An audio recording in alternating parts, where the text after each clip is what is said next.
Please take your seats.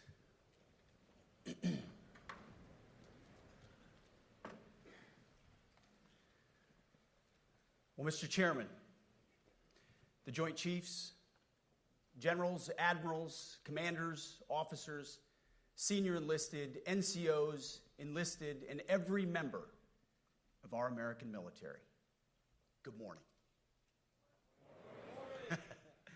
Good morning and welcome to the War Department, because the era of the Department of Defense is over. You see, the motto of my first platoon was, "Those who long for peace must prepare for war." This is, of course, not a new idea. This crowd knows that. The origin dates to the 4th century Rome and has been repeated ever since, including by our first commander-in-chief, George Washington, the first leader of the War Department. It captures a simple yet profound truth. To ensure peace, we must prepare for war. From this moment forward, the only mission of the newly restored Department of War is this: warfighting, preparing for war and preparing to win, unrelenting and uncompromising in that pursuit. Not because we want war, no one here wants war, but it's because we love peace. We love peace for our fellow citizens. They deserve peace, and they rightfully expect us to deliver it. Our number one job, of course, is to be strong so that we can prevent war in the first place. The president talks about it all the time. It's called peace through strength. And as history teaches us, the only people who actually deserve peace are those who are willing to wage war to defend it. That's why pacifism is so naive and dangerous. It ignores human nature and it ignores human history. Either you protect your people and your sovereignty, or you will be subservient to something or someone. It's a truth as old as time. And since waging war is so costly in blood and treasure, we owe our republic a military that will win any war we choose, or any war that is thrust upon us. Should our enemies choose foolishly to challenge us, they will be crushed by the violence, precision, and ferocity of the War Department. In other words, to our enemies, F-A-F-O. If necessary, our troops can translate that for you.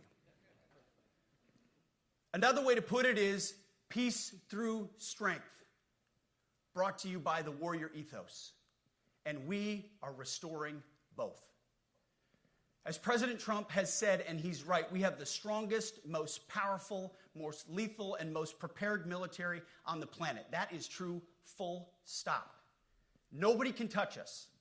It's not even close. This is true largely because of the historic investments that he made in his first term, and we will continue in this term. But it's also true because of the leaders in this room and the incredible troops that you all lead.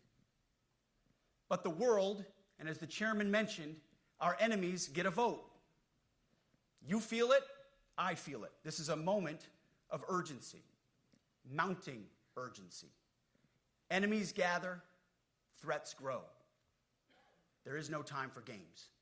We must be prepared. If we're going to prevent and avoid war, we must prepare now. We are the strength part of peace through strength. And either we're ready to win or we are not. You see, this urgent moment, of course, requires more troops, more munitions, more drones, more Patriots, more submarines, more B-21 bombers. It requires more innovation, more AI in everything and ahead of the curve. More cyber effects, more counter-UAS, more space, more speed. America is the strongest, but we need to get stronger and quickly. The time is now, and the cause is urgent. The moment requires restoring and refocusing our defense industrial base, our shipbuilding industry, and onshoring all critical components. It requires, as President Trump has done, getting our allies and partners to step up and share the burden. America cannot do everything.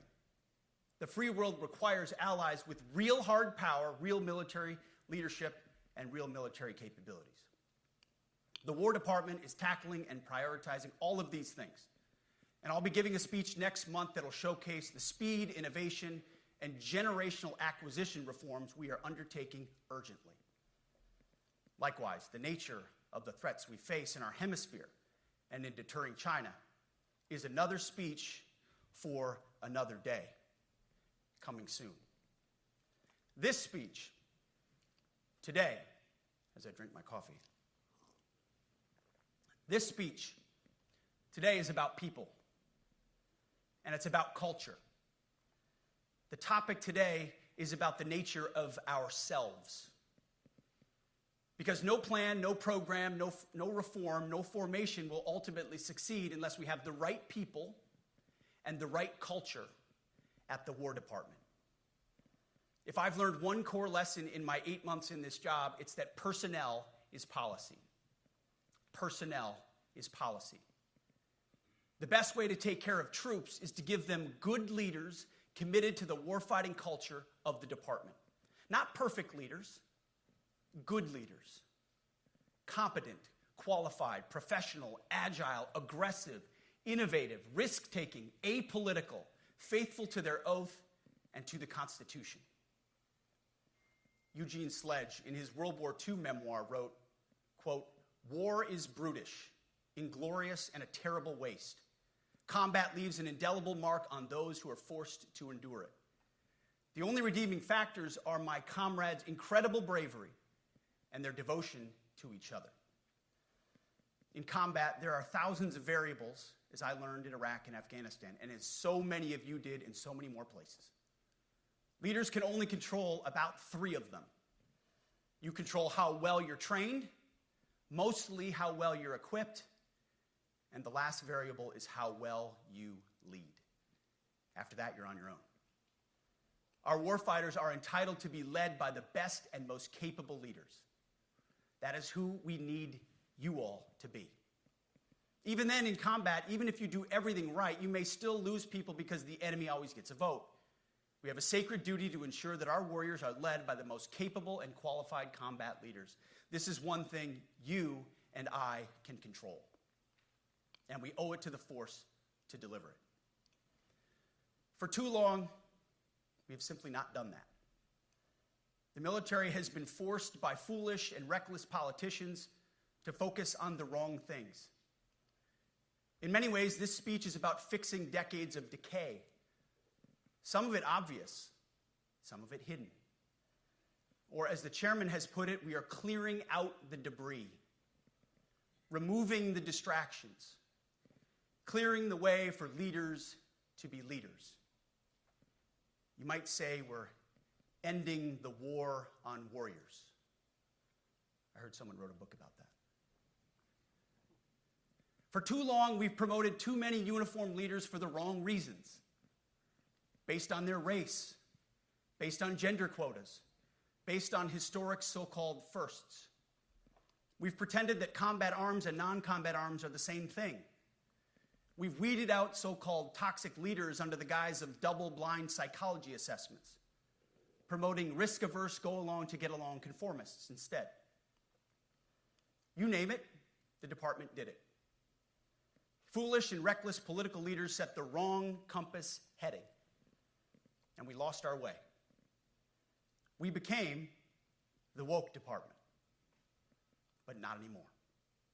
Right now, I'm looking out at a sea of Americans who made a choice when they were young men and young women to do something most Americans will not, to serve something greater than yourselves, to fight for God and country, for freedom and the Constitution. You made a choice to serve when others did not, and I commend you. You are truly the best of America. But this does not mean, and this goes for all of us, that our path to this auditorium on this day was a straight line, or that the conditions of the formations we lead are where we want them to be. You love your country, and we love this uniform, which is why we must do better. We just have to be honest. We have to say with our mouths what we see with our eyes. To just tell it like it is in plain English. To point out the obvious things right in front of us. That's what leaders must do. We cannot go another day without directly addressing the plank in our own eye, without addressing the problems in our own commands and in our own formations. This administration has done a great deal from day one to remove the social justice, politically correct, and toxic ideological garbage that had infected our department, to rip out the politics. No more identity months, DEI offices, dudes in dresses. No more climate change worship. No more division, distraction, or gender delusions. No more debris. As I've said before, and will say again, we are done with that shit. I've made it my mission to uproot the obvious distractions that made us less capable and less lethal. That said, the War Department requires the next step. Underneath the woke garbage is a deeper problem, and a more important problem that we are fixing and fixing fast. Common sense is back at the White House, so making the necessary changes is actually pretty straightforward. President Trump expects it. And the litmus test for these changes is pretty simple. Would I want my eldest son, who is 15 years old, eventually joining the types of formations that we are currently wielding? If in any way the answer to that is no, or even yes, but, then we're doing something wrong. Because my son is no more important than any other American citizen who dons the cloth of our nation. He is no more important than your son. All precious souls made in the image and likeness of God. Every parent deserves to know that their son or their daughter that joins our ranks is entering exactly the kind of unit that the Secretary of War would want his son to join. Think of it as the golden rule test. Jesus said, "Do unto others that which you would have done unto yourself." It's the ultimate simplifying test of truth. The new War Department golden rule is this: do unto your unit as you would have done unto your own child's unit. Would you want him serving with fat or unfit or undertrained troops? Or alongside people who can't meet basic standards? Or in a unit where standards were lowered so certain types of troops could make it in? In a unit where leaders were promoted for reasons other than merit, performance, and warfighting? The answer is not just no, it's hell no. This means at the War Department, first and foremost, we must restore a ruthless, dispassionate, and common sense application of standards. I don't want my son serving alongside troops who are out of shape, or in combat unit with females who can't meet the same combat arms physical standards as men, or troops who are not fully proficient on their assigned weapons, platform, or task, or under a leader who was the first but not the best. Standards must be uniform, gender neutral, and high. If not, they're not standards. They're just suggestions. Suggestions that get our sons and daughters killed. When it comes to combat arms units, and there are many different stripes across our joint force, the era of politically correct, overly sensitive, don't hurt anyone's feelings leadership ends right now. At every level, either you can meet the standard, either you can do the job, either you are disciplined, fit, and trained, or you are out. And that's why today, at my direction, and this is the first of 10 Department of War directives that are arriving at your commands as we speak and in your inbox.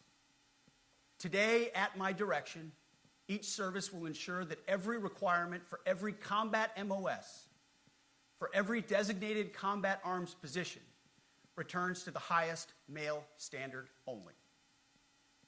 Because this job is life or death. standards must be met. And not just met, at every level we should seek to exceed the standard, to push the envelope, to compete. It's common sense and core to who we are and what we do. It should be in our DNA. Today at my direction, we are also adding a combat field test for combat arms units that must be executable in any environment at any time and with combat equipment. These tests, they'll look familiar. They'll resemble the Army Expert Physical Fitness Assessment or the Marine Corps Combat Fitness Test. I'm also directing that warfighters in combat jobs execute their service fitness test at a gender-neutral, age-normed male standard scored above 70%. It all starts with physical fitness and appearance. If the Secretary of War can do regular, hard PT, so can every member of our joint force. Frankly, it's tiring to look out at combat formations, or really any formation, and see fat troops.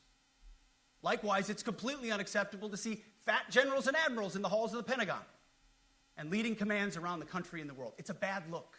It is bad, and it's not who we are.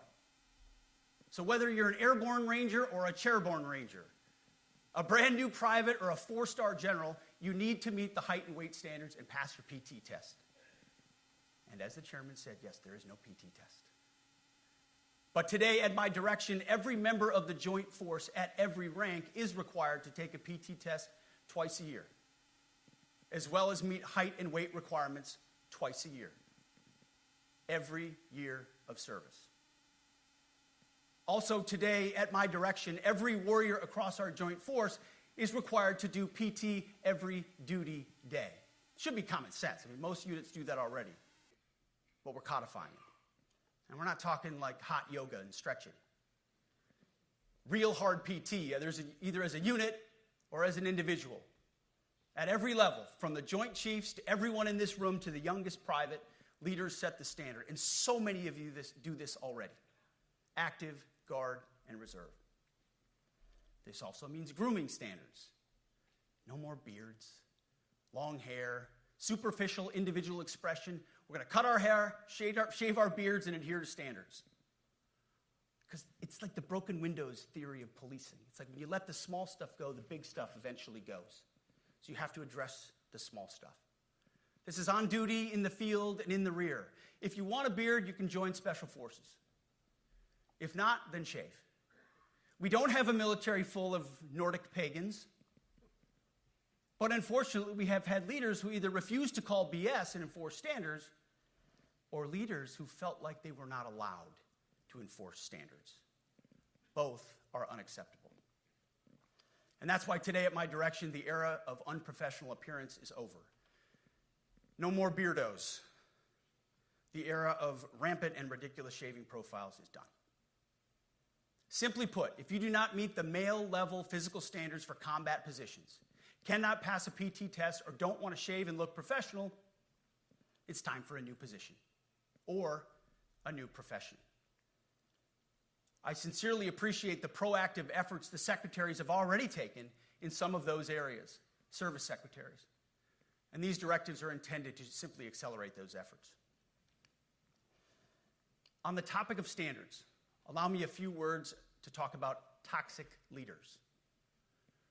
Upholding and demanding high standards is not toxic.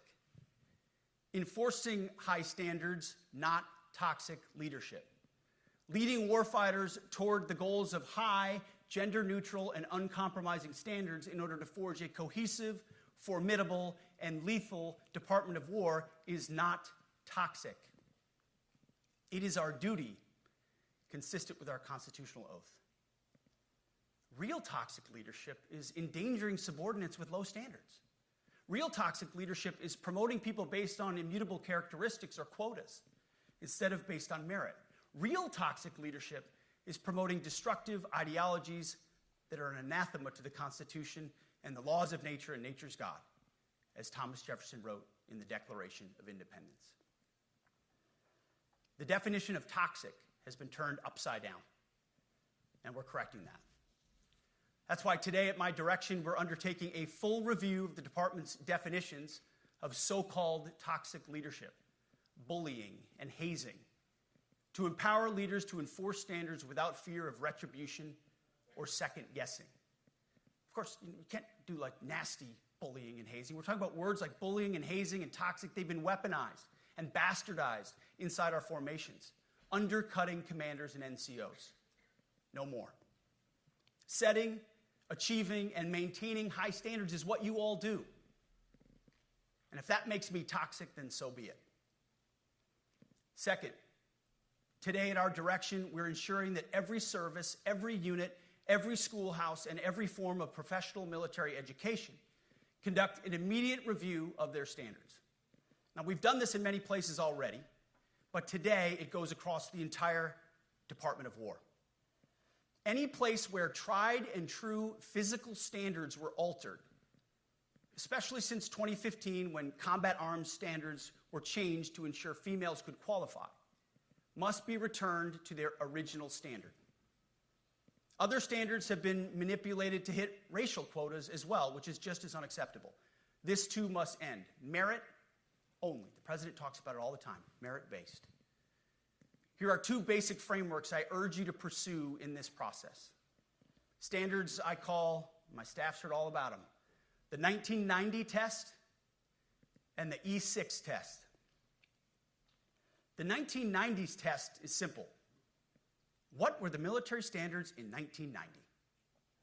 And if they have changed, tell me why. Was it a necessary change based on the evolving landscape of combat? Or was the change due to a softening, weakening, or gender-based pursuit of other priorities? 1990s seems to be as good a place to start as any. And the E6 test. Ask yourself, does what you're doing make the leadership, accountability, and lethality efforts of an E6, or frankly an O3, does it make it easier or more complicated? Does the change empower staff sergeants, petty officers, and tech sergeants to get back to basics? The answer should be a resounding yes. The E6 test, or O3 test, clarifies a lot, and it clarifies quickly. Because war does not care if you're a man or a woman. Neither does the enemy. Nor does the weight of your rucksack, the size of an artillery round, or the body weight of a casualty on the battlefield who must be carried. This, and I want to be very clear about this, this is not about preventing women from serving. We very much value the impact of female troops. Our female officers and NCOs are the absolute best in the world. But when it comes to any job that requires physical power to perform in combat, those physical standards must be high and gender neutral. If women can make it, excellent. If not, it is what it is. If that means no women qualify for some combat jobs, so be it. That is not the intent, but it could be the result, so be it. It will also mean that weak men won't qualify because we're not playing games. This is combat. This is life or death. As we all know, this is you versus an enemy hell-bent on killing you. To be an effective, lethal fighting force, you must trust that the warrior alongside you in battle is capable, truly physically capable of doing what is necessary under fire. You know this is the only standard you would want for your kids and for your grandkids. Apply the War Department Golden Rule, the 1990 test, and the E6 test, and it's really hard to go wrong. Third, we are attacking and ending the walking on eggshells and zero-defect command culture. A risk-averse culture means officers execute not to lose instead of to win. A risk-averse culture means NCOs are not empowered to enforce standards. Commanders and NCOs don't take necessary risks or make tough adjustments for fear of rocking the boat or making mistakes. A blemish-free record is what peacetime leaders covet the most, which is the worst of all incentives. We, as senior leaders, need to end the poisonous culture of risk aversion and empower our NCOs at all levels to enforce standards. Truth be told, For the most part, we don't need new standards. We just need to reestablish a culture where enforcing standards is possible. And that's why today, at my direction, I'm issuing new policies that will overhaul the IG, EO, and MEO processes. I call it the No More Walking on Eggshells policy. We are liberating commanders and NCOs. We are liberating you. We are overhauling an inspector general process, the IG, that has been weaponized, putting complainers, ideologues, and poor performers in the driver's seat. We're doing the same with the equal opportunity and military equal opportunity policies, the EO and MEO at our department. No more frivolous complaints, no more anonymous complaints, no more repeat complainants, no more smearing reputations, no more endless waiting, no more legal limbo, no more sidetracking careers, no more walking on eggshells. Of course, being a racist has been illegal in our formation since 1948. The same goes for sexual harassment. Both are wrong and illegal. Those kinds of infractions will be ruthlessly enforced. But telling someone to shave or get a haircut or to get in shape or to fix their uniform or to show up on time or to work hard, that's exactly the kind of discrimination we want. We are not civilians. You are not civilians. You are set apart for a distinct purpose. So we, as a department, need to stop acting and thinking like civilians and get back to basics and put the power back in the hands of commanders and NCOs. Commanders and NCOs who make life and death decisions. Commanders and NCOs who enforce standards and ensure readiness.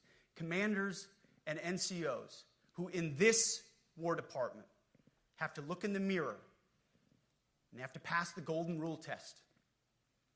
My kids, your kids, America's sons and daughters. So I urge you all here today and those watching, take this guidance and run with it. The core of this speech is the 10 directives we're announcing today. They were written for you, for Army leadership, for Navy leadership, for Marine Corps leadership, for Air Force leadership, Space Force leadership. These directives are designed to take the monkey off your back and put you, the leadership, back in the driver's seat. Move out with urgency because we have your back. I have your back. And the Commander-in-Chief has your back. And when we give you this guidance, we know mistakes will be made. It's the nature of leadership. But you should not pay for earnest mistakes for your entire career.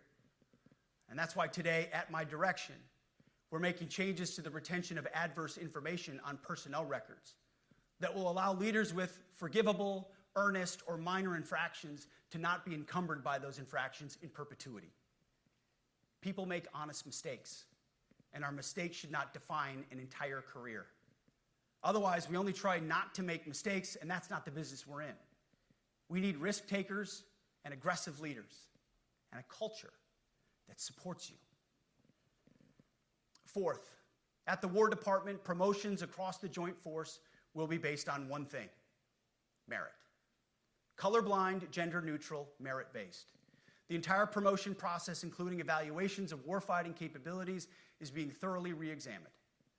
We've already done a lot in this area, but more changes are coming soon. We'll promote top-performing officers and NCOs faster and get rid of poor performers more quickly. Evaluations, education, and field exercises will become real evaluations, not box checks, for every one of us at every level. These same reforms happened before World War II as well. General George Marshall and Secretary of War Henry Stimson did the same thing. And we won a world war because of it.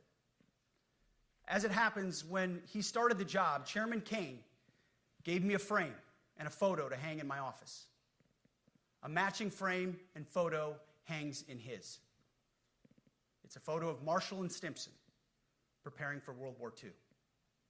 Those two leaders famously kept the door open between their offices for the entirety of the war. They worked together, civilian and uniform, every single day. Chairman Kane and I do the same. There is no daylight between us. Our doors are always open. Our job together is to ensure our military is led by the very best, ready to answer the nation's call. Fifth, as you have seen, and the media has obsessed over, I have fired a number of senior officers since taking over. The previous chairman, other members of the Joint Chiefs, combatant commanders, and other commanders. The rationale for me has been straightforward. It's nearly impossible to change a culture with the same people who helped create or even benefited from that culture, even if that culture was created by a previous president and previous secretary. My approach has been simple. When in doubt, assess the situation, follow your gut, and if it's the best for the military, make a change. We all serve at the pleasure of the president every single day. But in many ways, it's not their fault. It's not your fault. As foolish and reckless as the woke department was, those officers were following elected political leadership. An entire generation of generals and admirals were told that they must parrot the insane fallacy that, quote, our diversity is our strength. Of course, we know our unity is our strength. They had to put out dizzying DEI and LGBTQI+ statements. They were told females and males are the same thing, or that males who think they're females is totally normal. They were told that we need a green fleet and electric tanks. They were told to kick out Americans who refuse an emergency vaccine. They followed civilian policies set by foolish and reckless political leaders. Our job, my job, has been to determine which leaders simply did what they must to answer the prerogatives of civilian leadership, and which leaders are truly invested in the woke department, and therefore incapable of embracing the War Department and executing new lawful orders. That's it. It's that simple. So for the past 8 months, we've gotten a good look under the hood of our officer corps. We've done our best to thoroughly assess the human terrain. We've had to make trade-offs and some difficult decisions. It's more of an art than a science.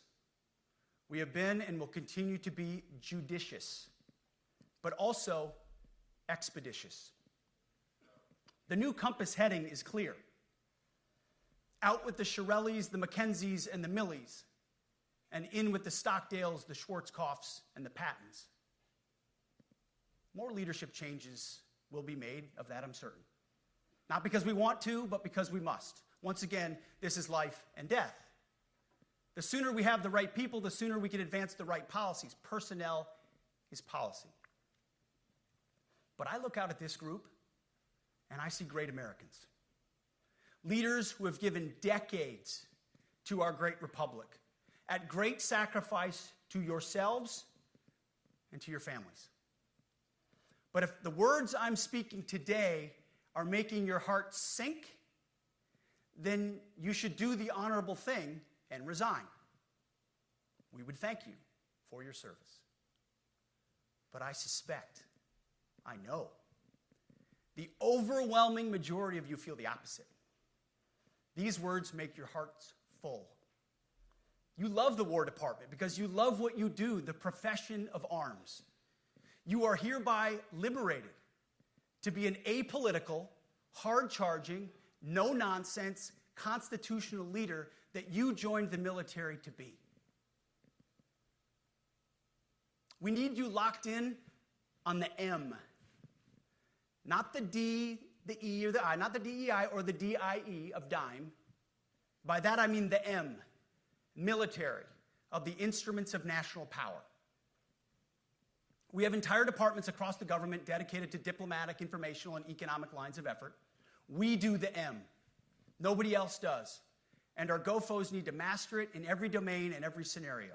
No more distractions, no more political ideologies, no more debris. Now, of course, we're going to disagree at times. We would not be Americans if we didn't. Being a leader in a large organization like ours means having frank conversations and differences of opinion. You will win some arguments, and you will lose some arguments. But when civilian leaders issue lawful orders, we execute. We are professionals in the profession of arms. Our entire constitutional system is predicated upon this understanding. Now, it seems like a small thing, but it's not. This includes as well the behavior of our troops online.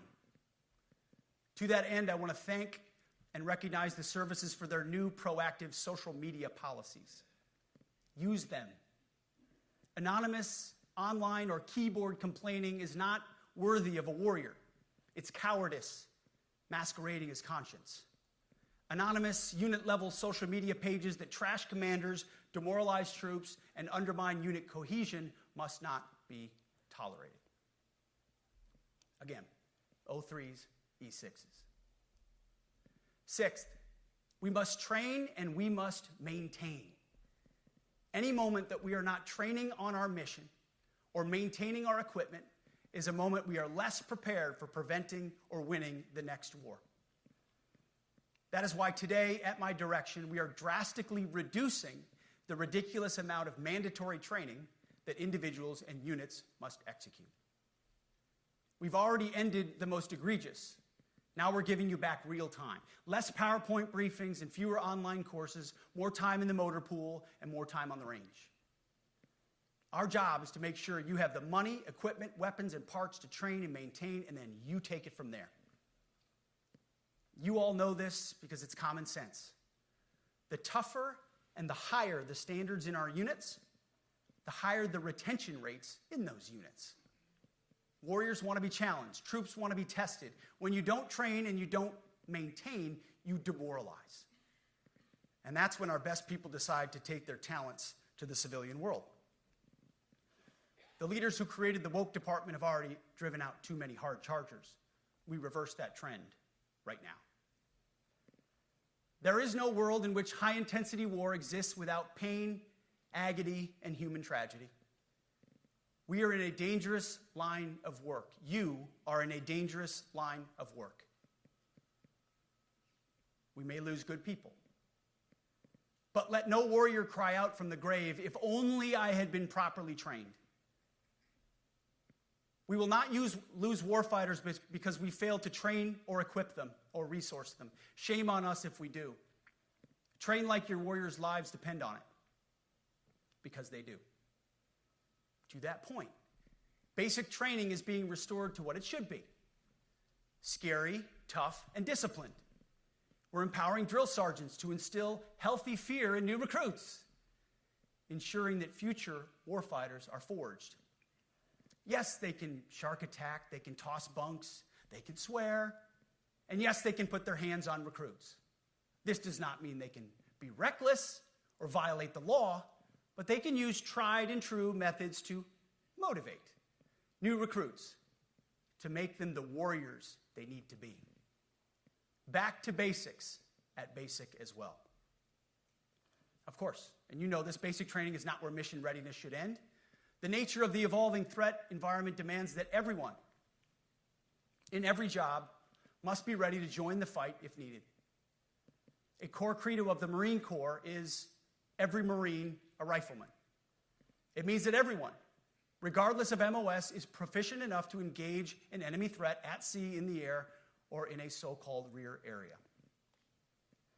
We need to ensure that every member of our uniformed military maintains baseline proficiency in basic combat skills, especially because the next war, like the last, will likely not have a rear area. Finally, as President Trump rightly pointed out when he changed the department name, the United States has not won a major theater war since the name was changed to the Department of Defense in 1947. One conflict stands out in stark contrast: the Gulf War. Why?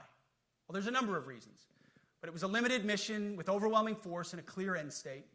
But why did we execute and win the Gulf War the way we did in 1991? There's two overwhelming reasons. One was President Ronald Reagan's military buildup gave an overwhelming advantage. And two, military and Pentagon leadership had previous formative battlefield experiences. The men who led this department during the Gulf War were mostly combat veterans of the Vietnam War. They said never again to mission creep or nebulous end states. The same holds true today. Our civilian and military leadership is chock full of veterans from Iraq and Afghanistan who say never again to nation building and nebulous end states.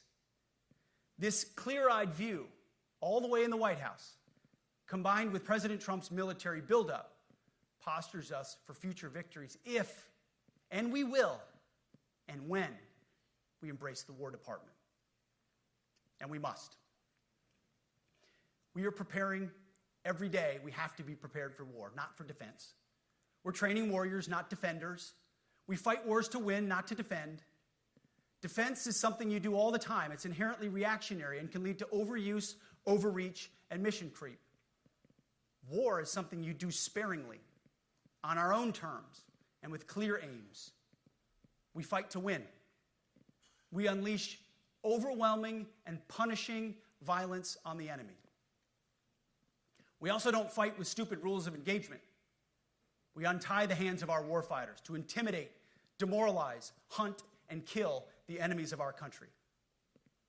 No more politically correct and overbearing rules of engagement. Just common sense, maximum lethality, and authority for warfighters.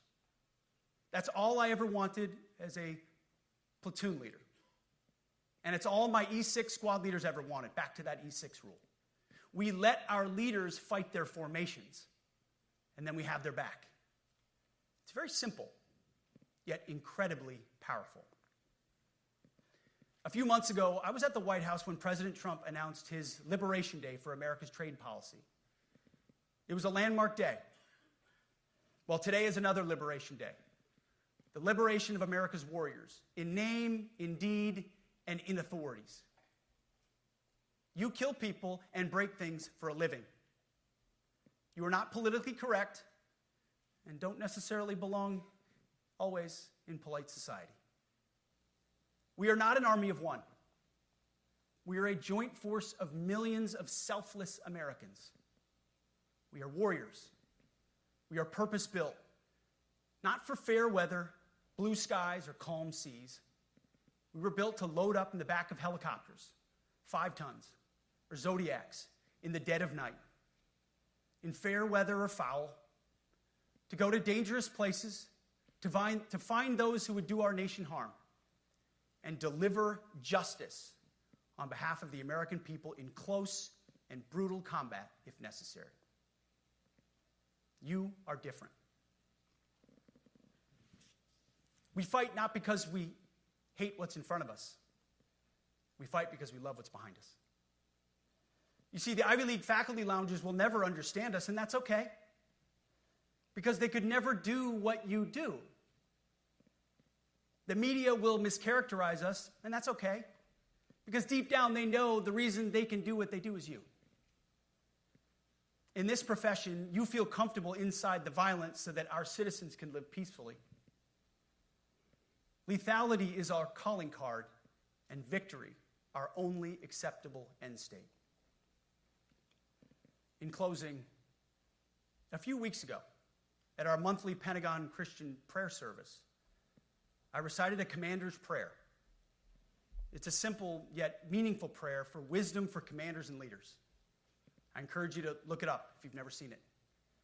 But the prayer, it ends like this. And most of all, Lord, please keep my soldiers safe. Lead them, guide them, protect them, watch over them. And as you gave all of yourself for me, help me give all of myself for them. And amen. I have prayed this prayer many times since I've had the privilege of being your secretary. And I will continue to pray this prayer for each of you as you command and lead our nation's finest. Go forth and do good things, hard things. President Trump has your back, and so do I. And you'll hear from him shortly. Move out and draw fire. because we are the War Department. Godspeed. Room, attention.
Ladies and gentlemen, the Secretary of War.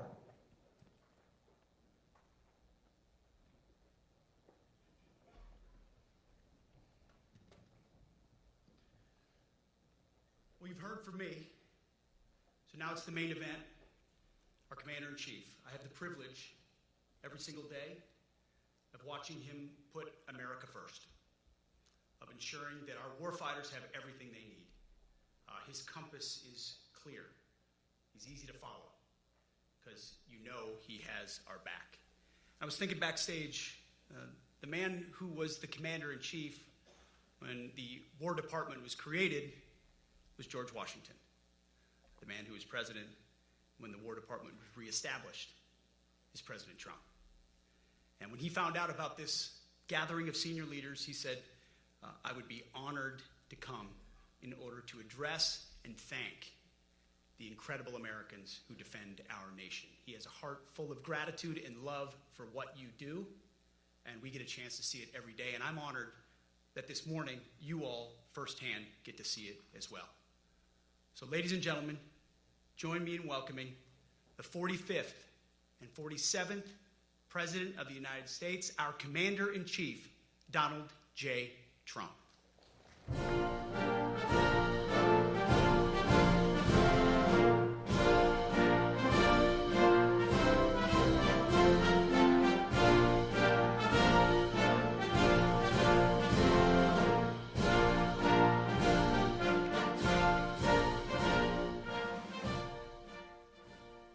Thank you very much, Pete. Great job you're doing, too. Fantastic job. I've never walked into a room so silent before. This is very... Oh, don't laugh. Don't laugh. You're not allowed to do that. You know what? Just have a good time. And if you want to applaud, you applaud. And if you want to do anything you want, you can do anything you want. And if you don't like what I'm saying, you can leave the room. Of course, there goes your rank. There goes your future. But you just feel nice and loose, okay? Because we're all on the same team. And I was told that, sir, you won't hear a murmur in the room. I said, we got to loosen these guys up a little bit. So you just have a good time. But I want to thank Secretary Hegseth and General Kane, General Raisin Kane for a reason, they call him that. When I heard his name, I said, you're the guy I'm looking for. The Joint Chiefs of Staff and so many others in this room who together represent the greatest and most elite fighting force in the history of the world, the United States military. We're very proud of our military. I rebuilt the military during my first term. It's one of the greatest achievements. We had the greatest economy in history, and I built the military. Those are the two things I say more than anything else. And I also kept us safe at the borders. We had very good borders. We didn't have people coming in from jails and prisons and everything like took place over the last 4 years. I'll never forget what happened to this country over the last 4 years with the incompetence. There could be no higher honor than to serve as your Commander-in-Chief. It is a great honor. I look at you, you're just incredible people. Central casting, I might add. To each and every one of you, I thank you for your unwavering devotion to the armed forces and to the country that we've all sworn a sacred oath to defend. We all have that oath, every one of us. I'm thrilled to be here this morning to address the senior leadership of what is once again known around the world as the Department of War. I know Pete spoke about it. He gave a great speech, I thought. Great speech. I don't want him to get so good. I hate that. You know? No, I hate it. I almost fired him. I said, you can't, I don't want to go on after that. No, he gave a great speech, but he talked about Department of War. We were sitting there. I said, didn't it used to be called the Department of War? And he goes, yes, sir. They changed it like in the early 50s. So we won the First World War. We won the Second World War. We won everything in between and everything before that. We only won. And then we went, in a way, woke. That was probably the first sign of wokeness. And we changed it to defense instead of war. And I said, what do you think? How do you think if we changed it back? Would that be a nice idea? And Pete loved it immediately. Some people thought about it. You know, they gave it a little thought. But in the end, we did it. And I have to be honest, it's so popular. I thought it would be met with fury on the left. But they're sort of giving up, I must be honest with you. They've had it. They've had it with Trump. They've been after me for so many years now. Here we are. Here we are. Come to the White House anytime you'd like. No, they've given up. They're bad, a lot of bad people. But all over, it's been so popular. It's been very popular. I really thought that we were going to have to sort of fight it through. There's been no fight. There's been no fight. Like what I called the Gulf of America, the Gulf of America, because to me it was always the Gulf of America. I could never understand. We have 92% of the frontage. And for years, actually 350 years, they were there before us. It was called the Gulf of Mexico. I just had this idea. I'm looking at a map. I'm saying, we have most of the frontage. Why is it Gulf of Mexico? Why isn't it the Gulf of America? And I made the change, and it went smoothly. I mean, we had a couple of fake news outlets that refused to make the change.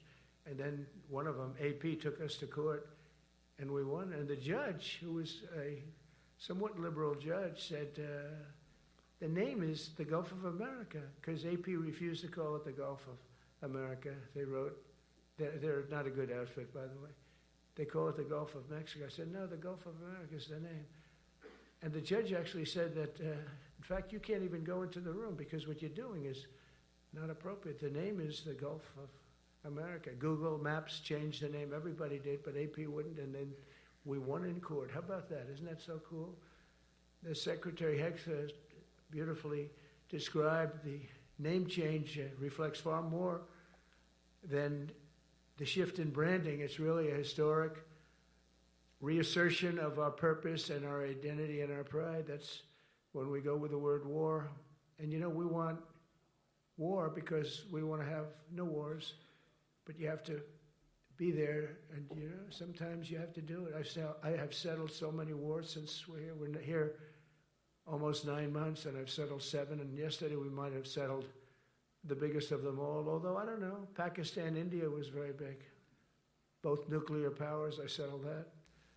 But yesterday could be the settlement in the Middle East. That hasn't happened for 3,000 years. I said, how long have you been fighting? 3,000 years, sir. That's a long time. But we got it, I think, settled. We'll see. Hamas has to agree. And if they don't, it's going to be very tough on them. But it is what it is. But all of the Arab nations, Muslim nations have agreed. Israel has agreed. It's an amazing thing. It just came together. War is very strange, you know. You never know what's going to happen with war. The easiest one of them all is Putin. I said, number one, it's a war that would have never happened if I were president, if the election weren't rigged. If I were president, that war would have never happened. Not even a little chance. And it didn't happen for 4 years. But I knew Putin very well, and I thought that would be easy because I know him so well. Well, that one turned out to be the hardest of them all. We had some that were not settleable, and they all got settled. So if this works out, that we did yesterday with the Middle East, then that's more than a war. That's lots of wars. That's all combined. That's a lot of wars. Many of you were over there in many different capacities in many different countries. That's a big part of the earth. But if that works out, it would be 8+. I'm going to give myself 2 or 3 for that one. And then we just have the one to settle, and we have to settle it up with President Putin and Zelensky. Got to get them together and get it done. But the only way we can do that is through strength. I mean, if we were weak, they wouldn't even take my phone call. But we have extreme strength. We had the horror show in Afghanistan, which is really the reason I think that Putin went in. He saw that horror show by Biden and his team of incompetent people. And that showed, I think it gave him a path in. I wasn't there any longer. I watched that, and it was so horrible. I think it was the most embarrassing day in the history of our country. And now we're back. And that's it. We're not going to have any of that crap happen, I can tell you. That was terrible, so terrible. Together we're reawakening the warrior spirit, and this is a spirit that won and built this nation, and from the cavalry that tamed the Great Plains to the ferocious, unyielding power of Patton Bradley and the great General Douglas MacArthur. These are all great men. In this effort, we're a team, and so my message to you is very simple. I am with you, I support you, and as president, I have your backs 100%. You'll never see me even waver a little bit. It's the way it is. And that includes our great police officers and firemen and all of these people that are doing so well. Together over the next few years, we're going to make our military stronger, tougher, faster, fiercer, and more powerful than it has ever been before. I rebuilt our nuclear, as you probably know, but we'll upgrade that also and just hope we never have to use it. We have to hope we never have to use it, because the power of that is so incredible. I see things, I don't think they'd show it to you. I really wouldn't want them to show it to you.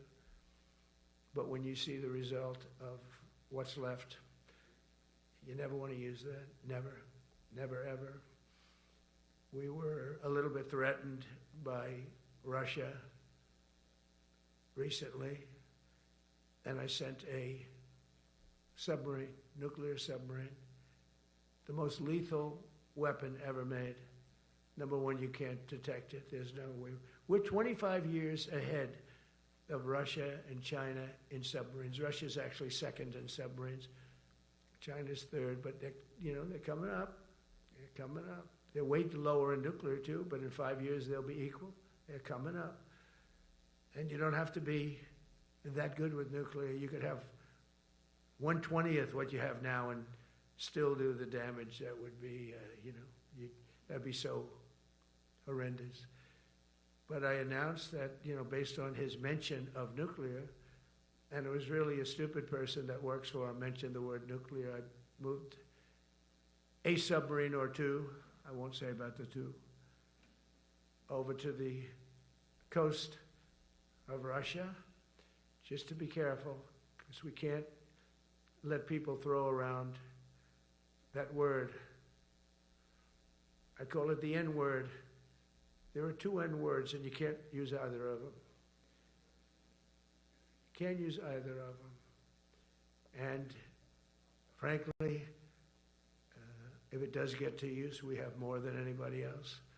We have better, we have newer, but it's something we don't ever want to even have to think about. But when somebody mentions it, that submarine started immediately thereafter.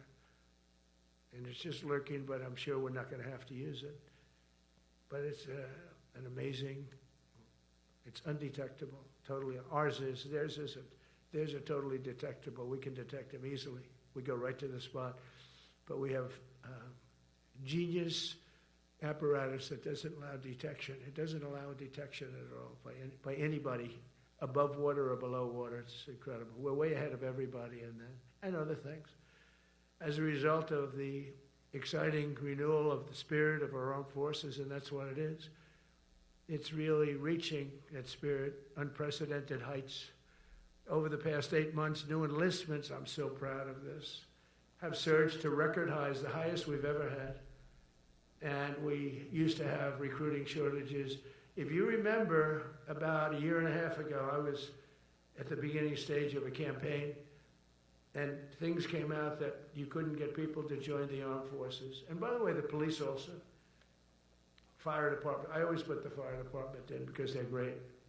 They're great. And I got 95% of their vote, too. That helps. When you get 95% of their vote, you always have to mention them. But they're great. And they're brave in our inner cities, which we're going to be talking about, because it's a big part of war now. It's a big part of war.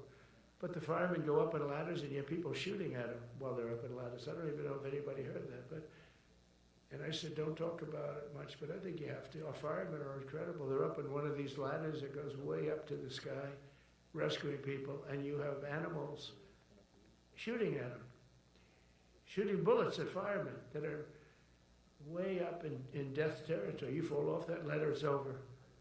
It's over. They don't even have to inspect you when you hit the ground. And you have people shooting bullets at them in some of these inner cities.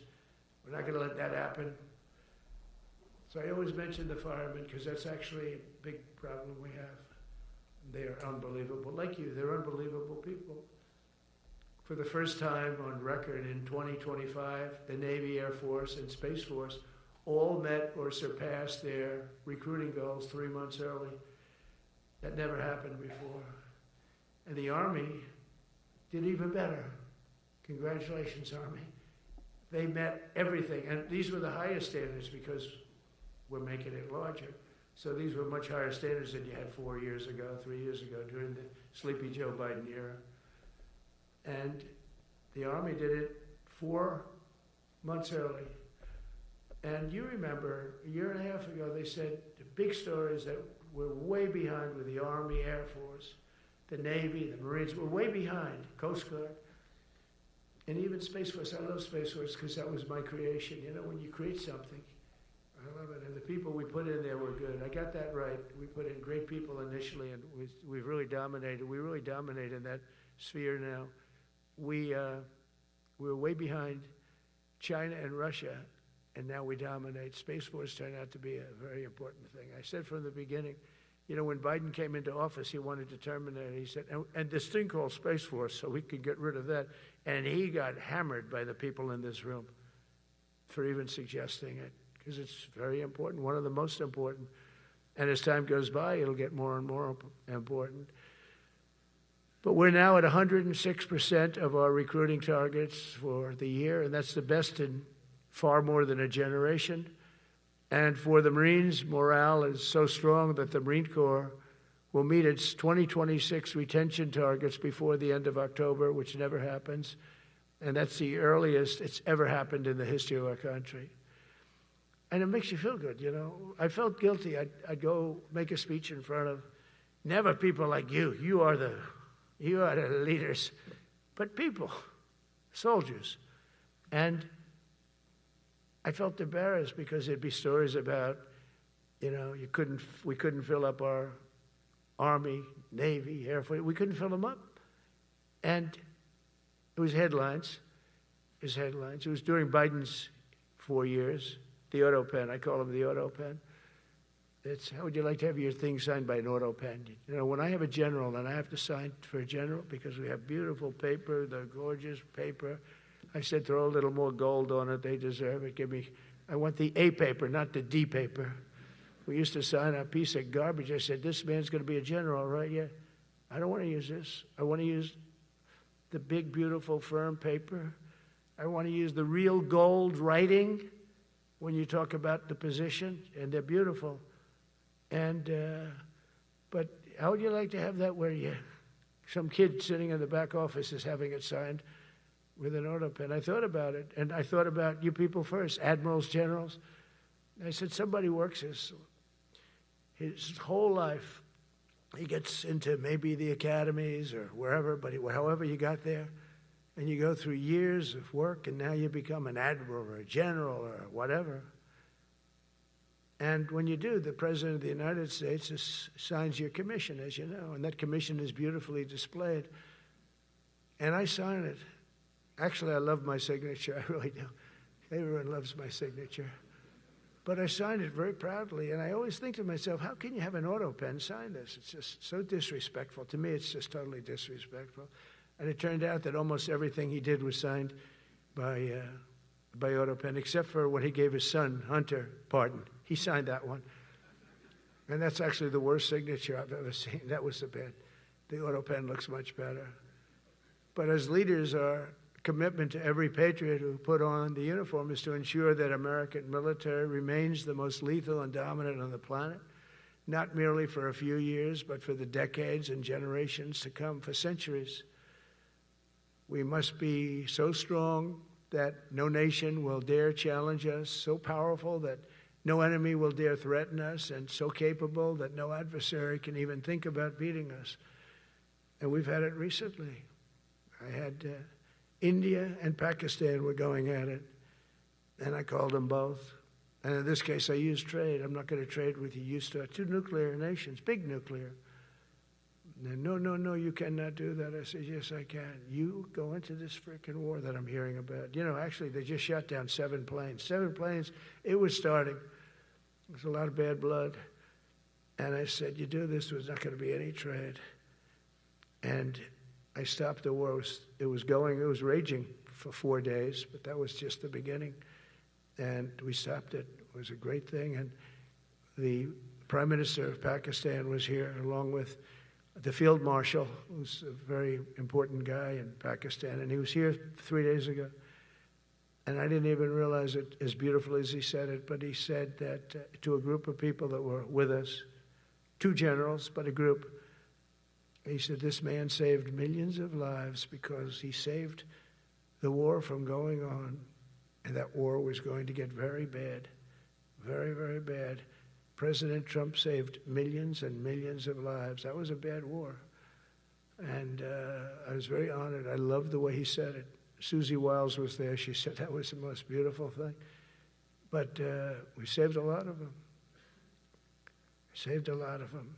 Even in Africa, we saved the Congo with Rwanda. They've been fighting for 31 years, 10 million people dead. I got that one done. And very proud of it. So if this works out, we'll have 8 in 8 months. That's pretty good. Nobody's ever done that. Will you get the Nobel Prize? Absolutely not. They'll give it to some guy that didn't do a damn thing. They'll give it to a guy that wrote a book about the mind of Donald Trump and what it took to solve the wars. And he'll get the Nobel Prize will go to a writer. No, but well, let's see what happens. But it's be a big insult to our country. I will tell you that. I don't want it. I want the country to get it. It should get it because there's never been anything like it. Think of it. So if this happens, I think it will. I don't say that lightly because I know more about deals than anybody. This is what my whole life was based on. And they can change, and this can certainly change. But we have just about everybody. We have one signature that we need, and that signature will pay in hell if they don't sign. I hope they sign for their own good and we create something really great. But to have done 8 of them is just like such an honor. And then we have Putin and Zelensky. The easiest one of them all. I said, that one I'll get done. I thought that was going to be first. The others were much harder, some of them. Azerbaijan this was going on for 36 years. They said, it's not solvable, sir. You don't do it. I said, I will do it. I will do it. And I got on the phone with the 2 countries. They were great. They were great. I knew immediately. I knew as soon as I started talking to them, we're going to solve that war. We did. Now they're so happy. Now they're friends. One said he's been president for 32 years, 22 years. He said, for 22 years, I did nothing but kill his people. They were in the room together at the Oval Office. And they started off spread like this. I have the beautiful Resolute desk. And one was here, and one was here. You couldn't get further away. That's the furthest I've ever seen 2 people in front of me. And as the hour went by, they got closer, closer, closer. And at the end of the hour, we had it done. And they hugged and hugged and hugged. And I said, that's so nice, and you're going to remain friends. And I spoke to them, one of them the other day. He said, no, he's now my friend. But for 22 years, he's been the head of Azerbaijan for 22 years. And the other guy, great guy too, 7. And you know that war. That was a war that was not solvable. He said for 7 years. The other one said for 22 years. All I did was kill his people. That's all I've done. I said, well, we're going to put a stop to that. So we solved that.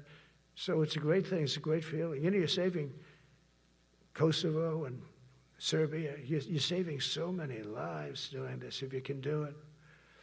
But our people deserve nothing less than the very best, and we're never going to let them down. And if we can solve wars instead of you having to fight wars, wouldn't that be wonderful, right? Wouldn't that be wonderful? That's why one of the first executive orders I signed upon taking office was to restore the principle of merit. That's the most important word, other than the word tariff. I love tariffs. Most beautiful word. But I'm not allowed to say that anymore. I said tariff is my favorite word. I love the word tariff. We're becoming rich as hell. We have a big case in front of the Supreme Court, but I can't imagine. Because this is what other nations have done to us. And we have, great legal grounds. But you still have a case. It would be very bad if something happened. But I said, my favorite word in the English dictionary is the word tariff. And people thought that was strange. And the fake news came over and they really hit me hard on it. They said, what about love? What about religion? What about God? What about wife, family? I got killed when I said tariff is my favorite word. So I changed it. It's now my 5th favorite word. And I'm okay with that. I'm okay with that. But they hit me hard. But it is. I mean, when you look at, we've taken in trillions of dollars. We're rich again. And there'll never be, when we finish this out, there'll never be any wealth like what we have. Other countries were taking advantage of us for years and years. You know that better than anybody. And now we're treating them fairly. But the money coming in is, we've never seen anything like it. The other day they had $31 billion that they found, $31 billion. So we found $31 billion and we're not sure from where it came. A gentleman came in, a financial guy. I said, well, what does that mean? He said, we don't know where it came. I said, check the tariff shelf. No, sir, the tariffs haven't started in that sector yet. I said, yes, they have. They started 7 weeks ago. Check it. Comes back 20 minutes later. Sir, you're right. It came from tariffs. $31 billion. That's enough to buy a lot of battleships, Admiral, to use an old term. I think we should maybe start thinking about battleships, by the way. You know, we have a Secretary of the Navy came to me because I look at the Iowa out in California and I look at different ships and the old pictures. I used to watch Victory at Sea. I love Victory at Sea. Look at these admirals. It's got to be your all-time in black and white. And I look at those ships. They came with the destroyers alongside of them, and man, nothing was going to stop. They were 20 deep, and they were in a straight line, and there was nothing going to stop them. And we actually talk about, you know, those ships. Some people would say, no, that's old technology. I don't know. I don't think it's old technology when you look at those guns. But it's something we're actually considering, the concept of battleship. Nice 6-inch sides, solid steel, not aluminum that melts if it looks at a missile coming at it. Starts melting as the missile's about 2 miles away. Now, those ships, they don't make them that way anymore. But you look at it, and your secretary likes it, and I'm sort of open to it. And bullets are a lot less expensive than missiles. A lot of reasons. I should take a vote, but I'm afraid to take that vote because I may get voted out on that one. But I tell you, it's something we're seriously considering. There were powers. There were big powers. They were just about as mean and scary as you could be. And so we're looking at that. One of the biggest cases that we won was the decision of the United States Supreme Court to allow us to proceed on the word merit. So those two words are right up there. So this is, I would say, the opposite if you ask for a definition. The opposite of political correctness. We went through political correct where you had to have people that were totally unfit to be doing what you're doing for many reasons. I won't get into them. But for many reasons, they were unfit. Now, it's all based on merit. That was such an unbelievable decision. I didn't expect we were going to win that one. We went in.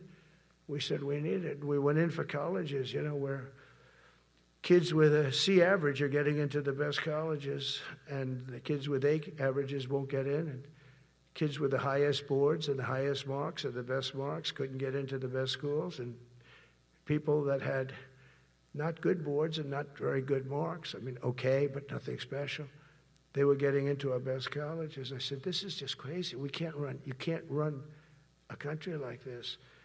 And it was lingering for years, and it got to the Supreme Court, and we won that decision. Merit, everything's based on merit. You're all based on merit. We're not going to have somebody taking your place for political reasons because they are politically correct, and you're not. We take the people that are going to do the best job. That's all. It's very simple. And that's the way our country was built. We were built on merit. We got away from it for a long time. And everyone understands it. And it was done. It was approved. I give great credit to the Supreme Court because I thought they had tremendous courage. I didn't think they'd do that. That was tremendous. I give them maybe for that decision almost more than anything because it's a hard decision to make. It's really hard. The apparatus of our country was not set up for merit. It was set up for political correctness. And you can never be great if you're going to do that. And we're going to be greater than we ever were before. We're bringing back a focus on fitness, ability, character, and strength. It's because the purposes of American military is not to protect anyone's feelings. It's to protect our republic, and it's the republic that we dearly love. It's to protect our country.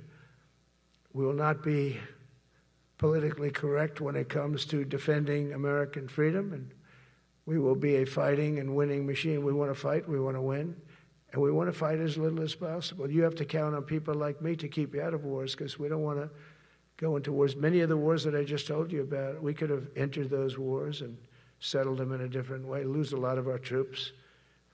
And we could have settled them, I guess, differently. Maybe not, actually. Actually, you might not have been able to settle them. We just would have been in the middle of a lot of firepower. But when we do need it, you're going to be so ready. And you know it. But very importantly, with that goal in mind, I've committed to spending over $1 trillion on our military in 2026, and that's the most in the history of our country. $1 trillion. That's a lot of money. I hope you like that.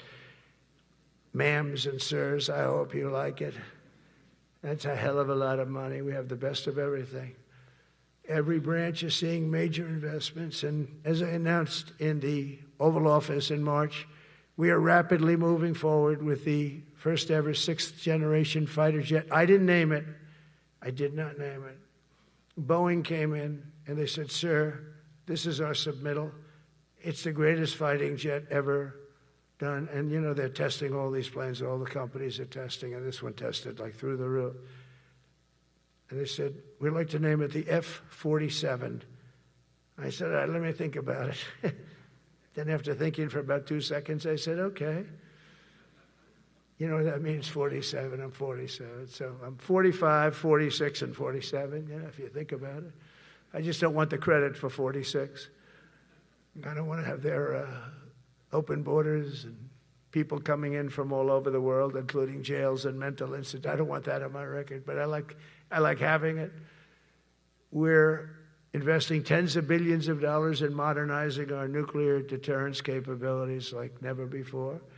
And we've begun construction on what we call the Golden Dome missile defense shield. It'll be the most sophisticated in the world. You watched it do well until they had some problems at the end with a little bit of a lack of ammunition, defensive ammunition, but they've got that taken care of.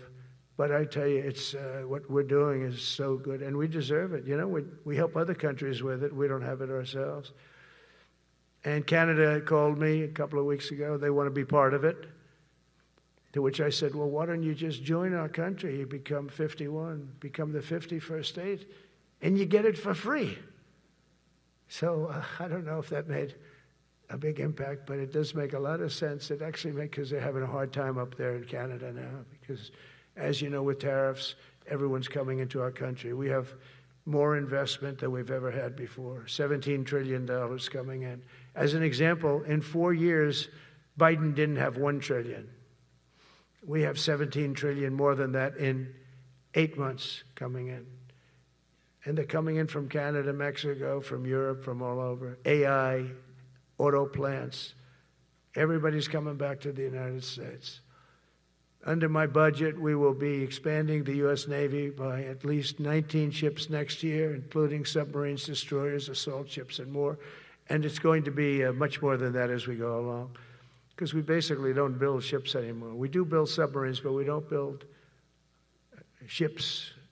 Do you know in the Second World War, they were freighters and different types, but we were doing a ship a day, and now we don't do ships. And I'm not a fan of some of the ships you do. I'm a very aesthetic person, and I don't like some of the ships you're doing aesthetically. They say, "Oh, it's stealth." I said, "That's not stealth. An ugly ship is not necessary in order to say you're stealth."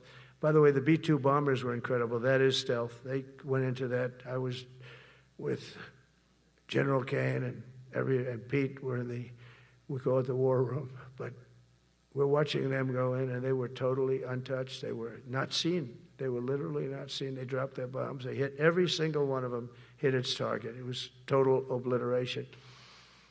CNN, when we came back, fake news CNN, oh, their camera just went off. Look. You know, their camera, every time I mention it, they turn the camera off because it's never good. They say, this is a problem. But I don't blame them. You're better off keeping it on. But they have some scammer reporter who started saying, without any knowledge, that he may not have hit the targets as well as they thought. It may not have been obliteration. He did hit the targets, and they got to give us a little credit, right? It was obliteration, it turned out. The Atomic Energy Commission said it was obliteration. They had, not only did they hit the target, they had these chutes. And think of this here. Way up in the sky, there was no moon. It was dead dark. Couldn't see a thing. You couldn't see them. But they had, I guess, a beam going right into these chutes. Every single one of those bombs went right down those chutes into a granite mountain. I think it's the last time they're going to build air chutes. They had these air chutes that were nice, beautiful. They were meant for us. But it was total obliteration. And now they give us credit for that. But these people were phenomenal. I tell you, for the Air Force people here, you can be very proud. That B-2, we just ordered a lot of new ones and updated ones, but I'd take the other ones. Let me tell you, they couldn't have worked any better. So they flew for 37 hours total, back and forth, no stops, no nothing. We had 52 tankers loading them up. And that's a job I wouldn't necessarily want too much, flying a tanker, loaded up with hundreds of thousands of gallons of fuel. I don't know if I'd do that job.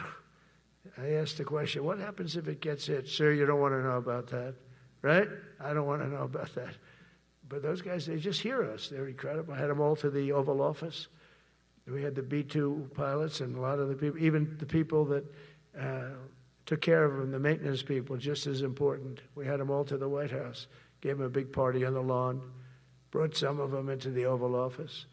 But on top of all this, we'll deliver a hard-earned pay raise of 3.8% to every soldier, sailor, airman, Coast Guardsman, Space Guardman, and Marine, something you weren't getting from the past administration. They did not treat you with respect. They're Democrats. They never do. Not only are we rebuilding our great strength, but for the first time in years, my administration is actually using that strength to defend the core and vital interests of America. And very simply, we are putting America first. And I have since I've been elected. I've always put America first. It's sort of simple, you know, when you think. My campaign was run on common sense, and we did great. We got the highest numbers ever received in terms of districts. You know, they have it broken up, 2,500 versus 525. We won every swing state. We won the popular vote. We won everything. We won everything. You have to take a look at the map. It's almost entirely red, except there's a little blue line on each coast, and I think that's going to disappear too. We did really great, and part of it is because of our success with the military, the rebuilding of the military, the vote that I got from the military, and they're vicious people, you know, that we have to fight, just like you have to fight vicious people. Mine are a different kind of vicious, but they spread all these horrible, you know, they made up statements and said what I said about everything, but even about the military. But fortunately, the military didn't believe it. It's hard. You know, they make up a statement and they said, you say it. We had 25 people that said he never said that. 25. We had 25 affidavits.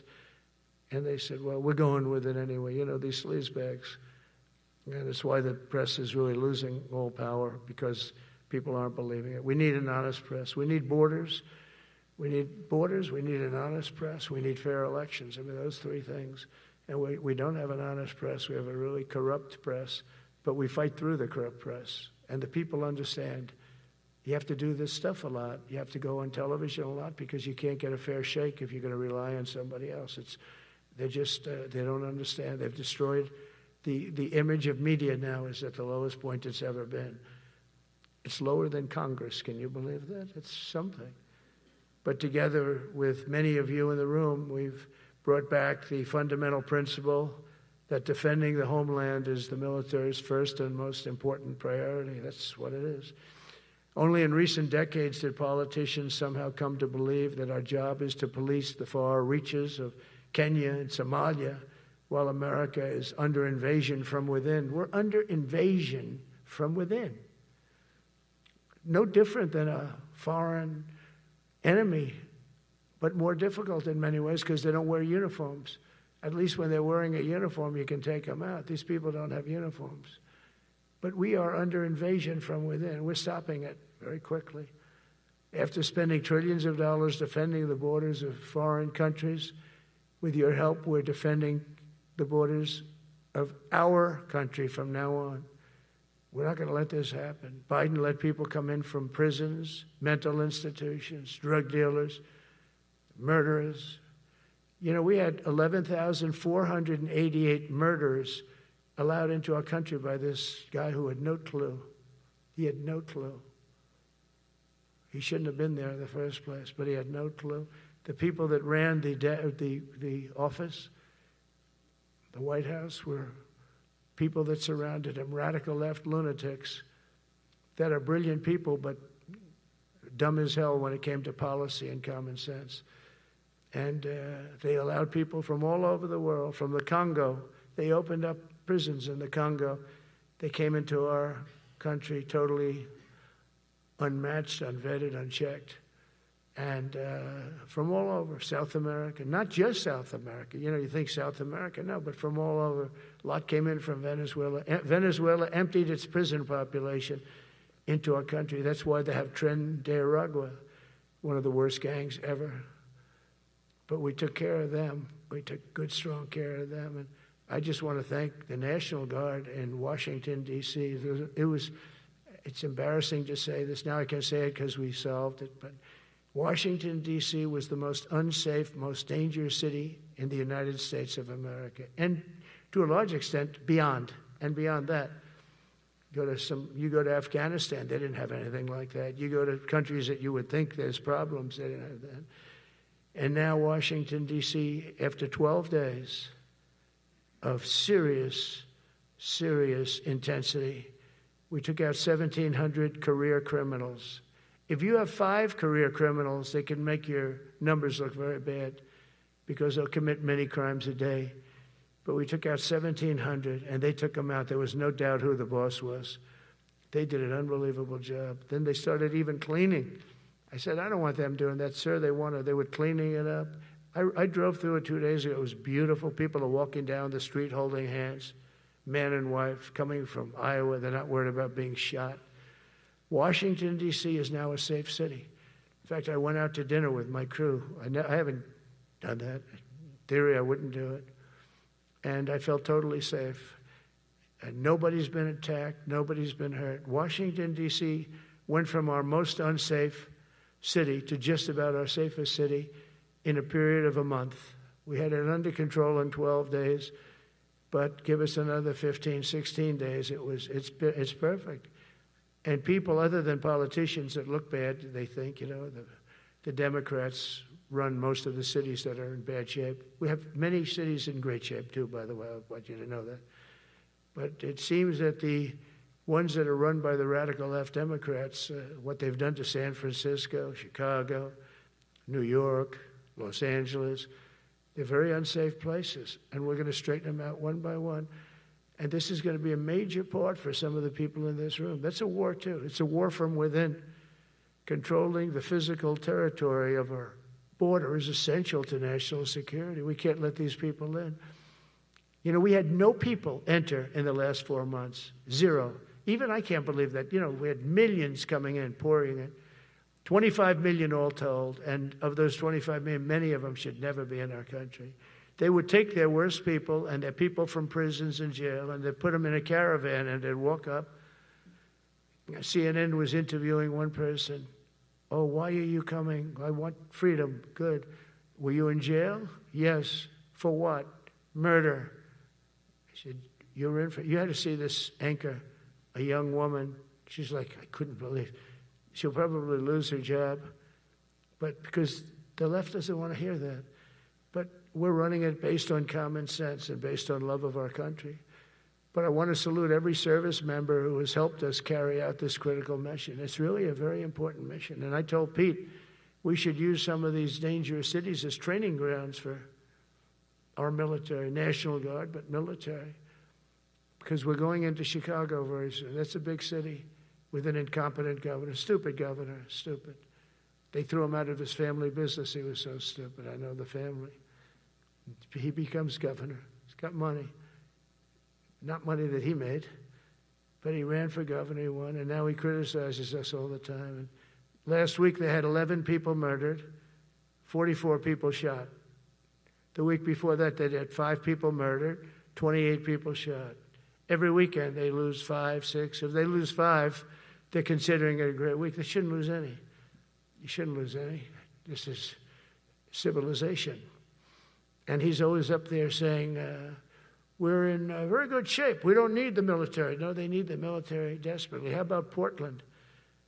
Portland, Oregon, where it looks like a war zone. And I get a call from the liberal governor. Sir, please don't come in. We don't need you. I said, well, unless they're playing false tapes, this looked like World War II. Your place is burning down. I mean, you must be kidding. Sir, we have it under control. I said, you don't have it under control, Governor, but I'll check it, and I'll call you back. I called her back. I said, this place is a nightmare. It's certainly not the biggest, but it's one of the worst. It's brutal. They go after our ICE people, who are great patriots and tough job too, but they love it. They love it because they're cleaning up our country. And so you look at some of the things where they took over parts of Seattle. They actually took over a big percentage of Seattle. Think of that. You remember that. That was a while ago. And I sent in the troops, and they were gone. As soon as I sent them in, when we send in the troops, if you have a real leader that says you got to do what you have to do, I put that out the other day. You got to do what you got to do because we don't want our people hurt as they stand by. I was watching during Biden, there were troops standing up like this, brave, standing up at attention, the way I should stand all the time. And I'm like this, and people are standing, and their mouth is this far away from their mouth, and they're spitting at them, and they're screaming at him. And that soldier standing there, he wants to knock the hell out of the person, but he's not allowed to do anything. So they just stand there and they get abused. And a woman was this far away from his face, and she starts spitting in his face, and he's not allowed to do anything. If it's okay with you, generals and admirals, I've taken that off. I say, they spit, we hit. Is that okay? I think so. They spit, it's a new thing. They spit, we hit. How about the cars where the cars are coming out? They get brand new cars, Border Patrol, ICE, beautiful, nice new cars. And they're driving along, and they have to go through a gauntlet of rocks being thrown at the car. So here's this beautiful brand new car. By the time it goes 100 yards, it's destroyed. These guys have pretty good arms, some of them. And they're throwing bricks at full force into the window and into the car. It looks like it's a war zone. And I said, never let that happen again. From now on, if that ever happens, and I say it here, you get out of that car and you can do whatever the hell you want to do. Because those people are you can die from that. Those bricks go through the windows. You can die. They'd like it to. They'd like it to go through the window. But this was a couple of months ago. They just kept driving, and bricks are hitting the car. And I said, why aren't they stopping? Because they were under orders from the past administration, never stop. But that's different with us. We stop. And since I gave that order, we haven't had that problem. It's very interesting. It's amazing. It's just like in Venezuela. You've seen the boats going. We can't find any more boats. They're carrying drugs, massive. Every boat kills about 25,000 people. That's what they have. They had fentanyl mostly and a lot of other drugs. And we take them out, and we've taken out 4. And it's on air. Everybody gets to see it. Not that we like to do that, but every boat kills 25,000 on average. 20. Some people say more. You see these boats, they're stacked up with bags of white powder. That's mostly fentanyl and other drugs too. And now we have a problem. General Kane says, sir, there are no boats out there. Not even fishing boats. They don't want to go fishing. I don't blame them. There'll be no fishing today. But it's amazing what strength will do, because all we want to do is stop drugs from flowing into our country. It's destroying. We lost 300,000 people died last year. Everybody knows, friends, many friends probably, that you lost a child or adults too, but you lost a son or daughter because of what's coming into our border, and we're making it very hard. Oh, and we haven't even started yet.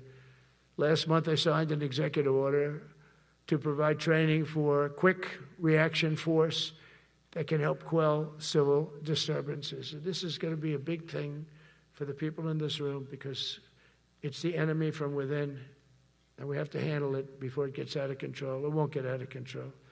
Once you're involved at all, they all joke. They say, oh, this is not good.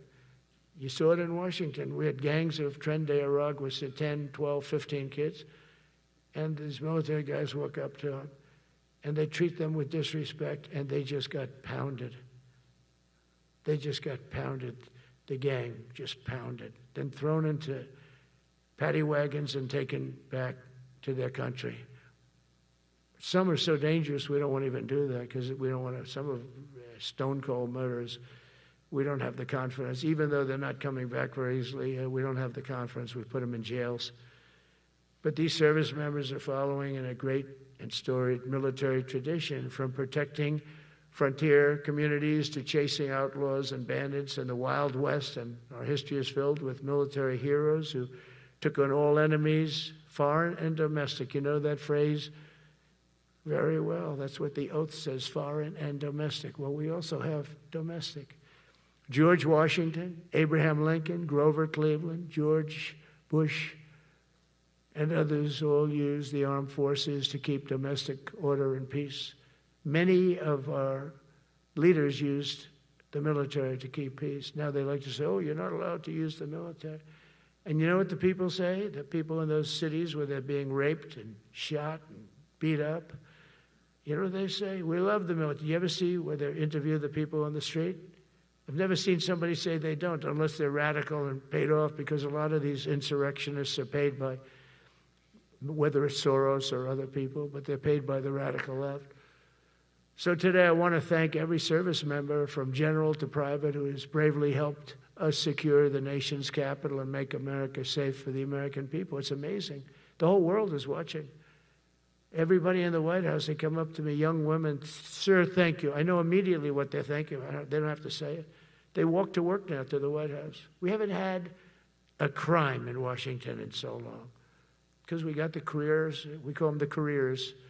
We got these lunatics out, and they'll never be any good. You know, I hate to tell this to the liberal media. You could spend time with them. You could do whatever you want. You could send them to the finest schools, which they couldn't get into anyway, mentally. They couldn't get in, but no matter what you do, they'll never be good. They're bad. They're career criminals. I don't know, maybe they were born that way. Some people don't like me to say that, but maybe they were. Certainly some were.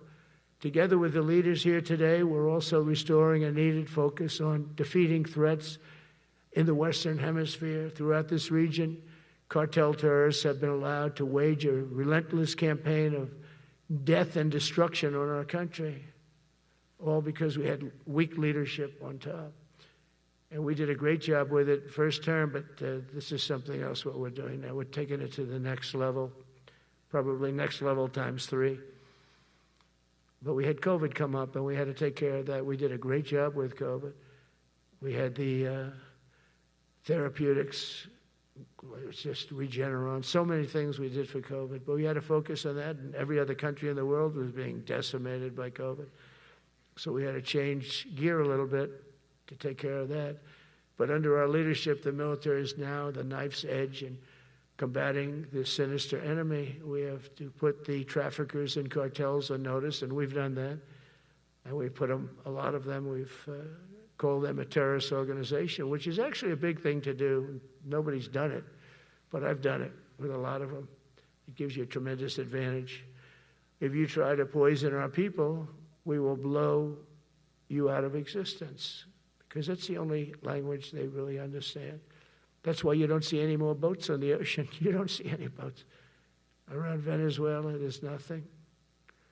As president, I will never hesitate to defend our people from threats of violence, from the horrible plague that's taking place from within the Iran nuclear power, the Iran, all of the great power that we thought existed, we blew it out to kingdom.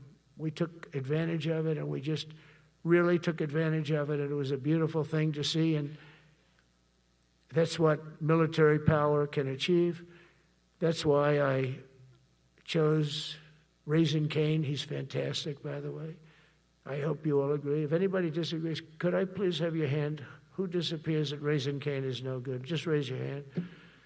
I don't see any hands raised. All right. That means you're okay. That means that he's okay now, but I saw his results. You know, he took out ISIS. I was told it was going to take 4 years. It took 4 weeks. I went to see him, and he took him out in 4 weeks, knocked him out, knocked him to hell. And I was told by military people it was going to take 4 to 5 years to do it. And I don't even know if we'll have it then, sir. These were the Washington generals. I call them the television generals.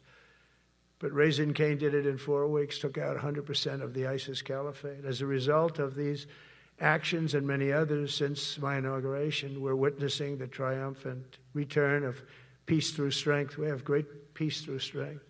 America is respected again as a country. We were not respected with Biden. They looked at him falling downstairs every day. Every day the guy's falling downstairs. He said, it's not our president. We can't have it. I'm very careful, you know, when I walk downstairs, like I'm on stairs, like these stairs, I walk very slowly. Nobody has to set a record. Just try not to fall, because it doesn't work out well. A few of our presidents have fallen, and it became a part of their legacy. We don't want that. You walk nice and easy. You don't have to set any record. Be cool. Be cool when you walk down, but don't bop down the stairs. So one thing with Obama, I had zero respect for him as a president, but he would bop down those stairs. I've never said, da-da-da-da-da-da, bop, bop, bop. He'd go down the stairs, wouldn't hold on. I said, it's great. I don't want to do it. I guess I could do it. But eventually, bad things are going to happen, and it only takes once. But he did a lousy job as president. A year ago, we were a dead country. We were dead. This country was going to hell. We were dead in every way, from immigration to military. We didn't have the weapons. We were given everything to Ukraine. We had nothing.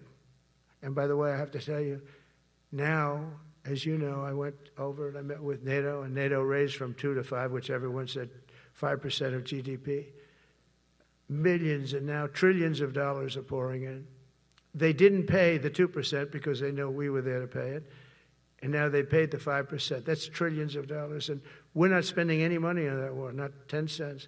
We sell our equipment to NATO. NATO pays us for the equipment, and they give it to Ukraine or whoever they give it to. They can keep it, but we're not involved. We have no money going out. Biden gave $350 billion. Not sustainable. $350 billion. And we have a war that should have never started. But we're not doing that anymore. So I just want you to know we're selling equipment. Our people are buying equipment. They are buying the equipment at full price, a fair price. So I don't want to say we're making money, because I don't want to be making money on a war. It's too many people dying. They're losing 7,000 soldiers a week. A lot of them are Russian soldiers, but between the two countries, mostly soldiers, by the way. Sometimes, you know, in Kiev, they'll lob a missile in, or some drones in, kill some people. But mostly it's soldiers. Russia and Ukraine are losing 7,000 souls. And, you know, they're not American. They're not us. They're not you. We have a special obligation. But they're soldiers. They're young people. They leave their parents. They wave goodbye. And then 2 days later, they're blown up so unnecessarily. And so that's the primary reason I want to get it done. We got to get it done. It's crazy what's going on. That's the worst war that there's been since World War II. The number of soldiers that are being killed there is just crazy. From 5,000 to 7,000 soldiers die a week. Think of that. So I think we'll get that done. But that's turned out to be the toughest one. I'm so disappointed in President Putin. I thought he would get this thing over with. He should have had that war done in a week. And I said to him, you don't look good. You're 4 years fighting a war that should have taken a week. Are you a paper tiger? And it's a shame, but I think eventually we'll get that one done, just like in theory, I want to knock on wood, because you never know. It's like we're going to have the Middle East done, which is actually a much harder thing to do. I mean, thousands of years, but we have to get that war done. So now just think of it, we're a dead country. I was with the King of Saudi Arabia, a great guy. I was with the Emir of Qatar.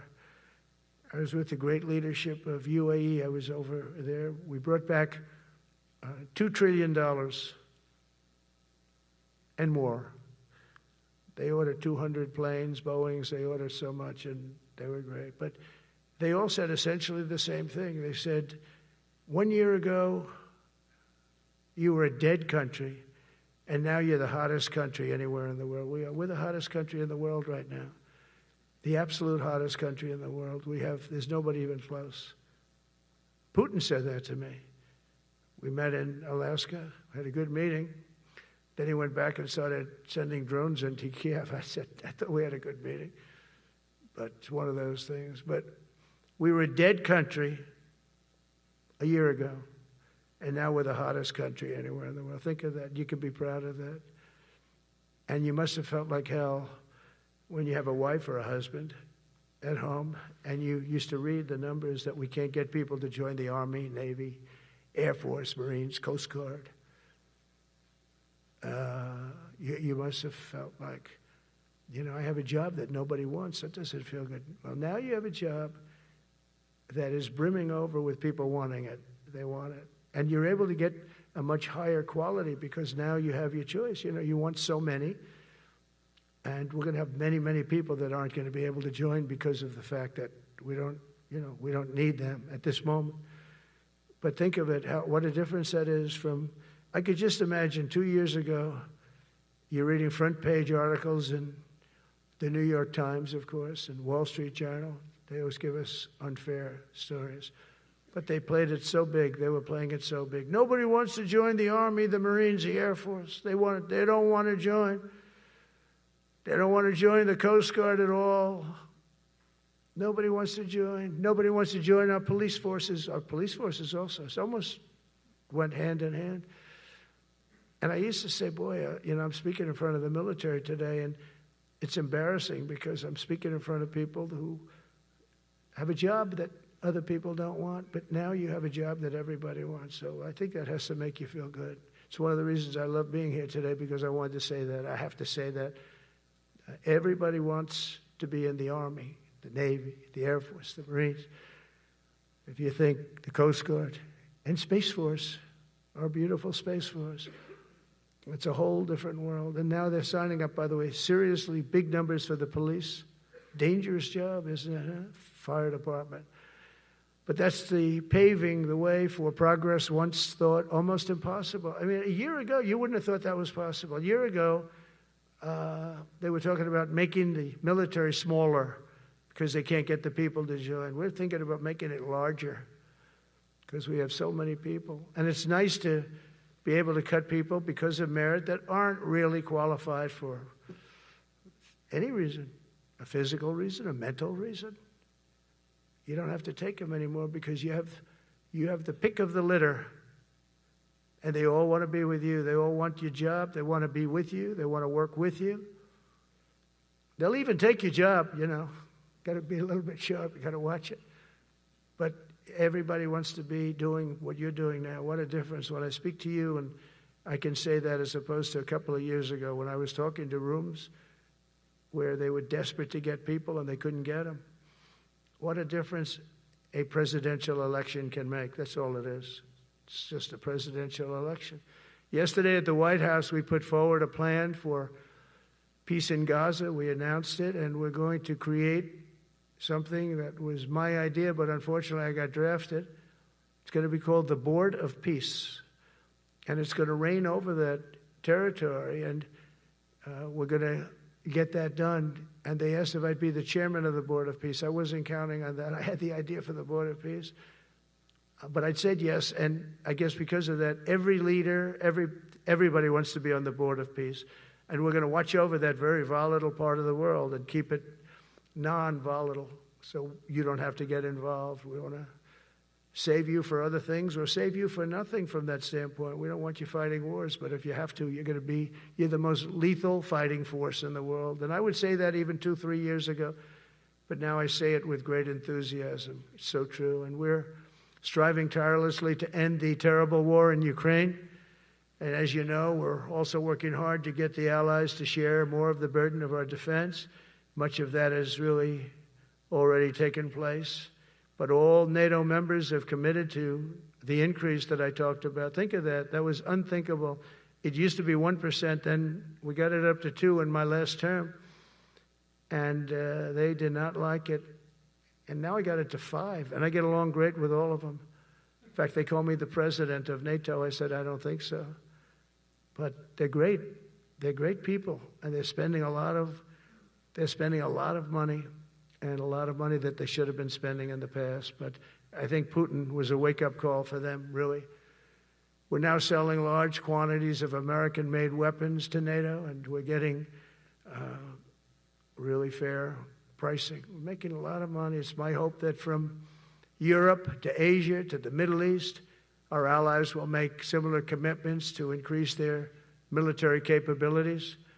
And this will greatly strengthen our alliances, and also it will make war far less likely. You know, if you're a strong presence like we are such a strong presence now.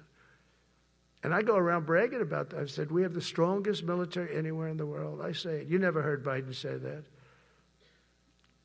You never heard him say anything. But you never heard him say, did you ever hear him say, we have the strongest military? He doesn't say that. I say it.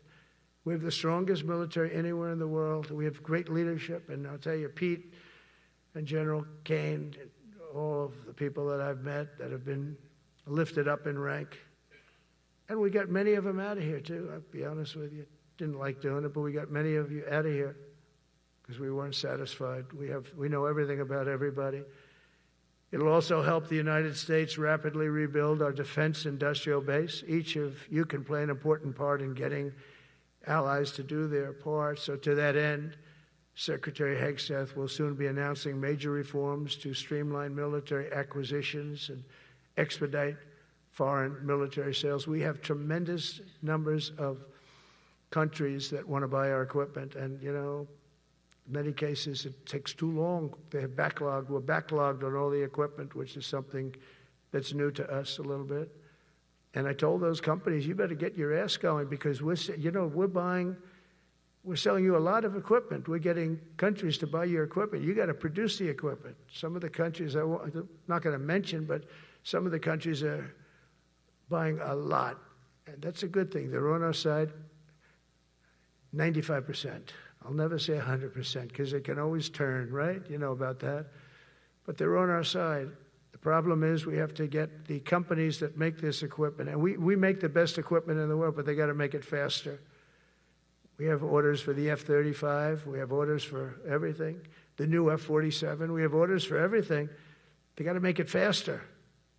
A lot faster. Ammunition they have to make faster. In the coming months, we'll be making even more historic announcements to fully embrace the identity of the Department of War. I love the name. I think it's so great. I think it stops wars. The Department of War is going to stop wars.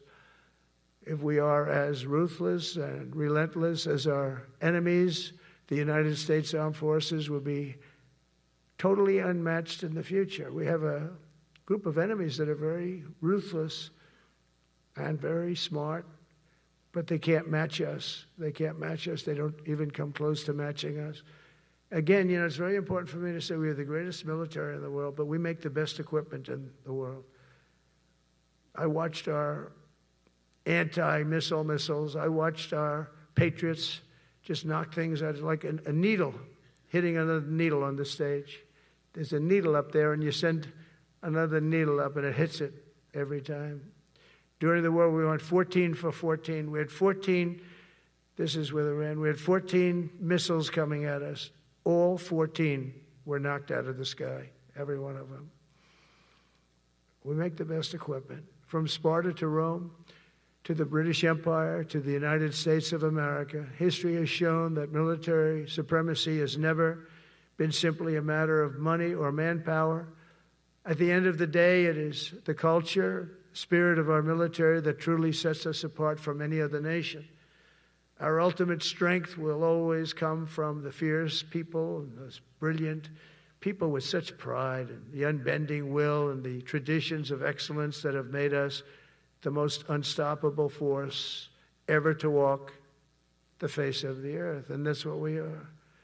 Remember, we never want to use it, but we have the most powerful nuclear capability, and I call it nuclear deterrent of any other country. Nobody close. The men and women in this room inherit the legacy built and won by Washington and Jackson, Grant and Pershing, Eisenhower and Patton, Nimitz and LeMay.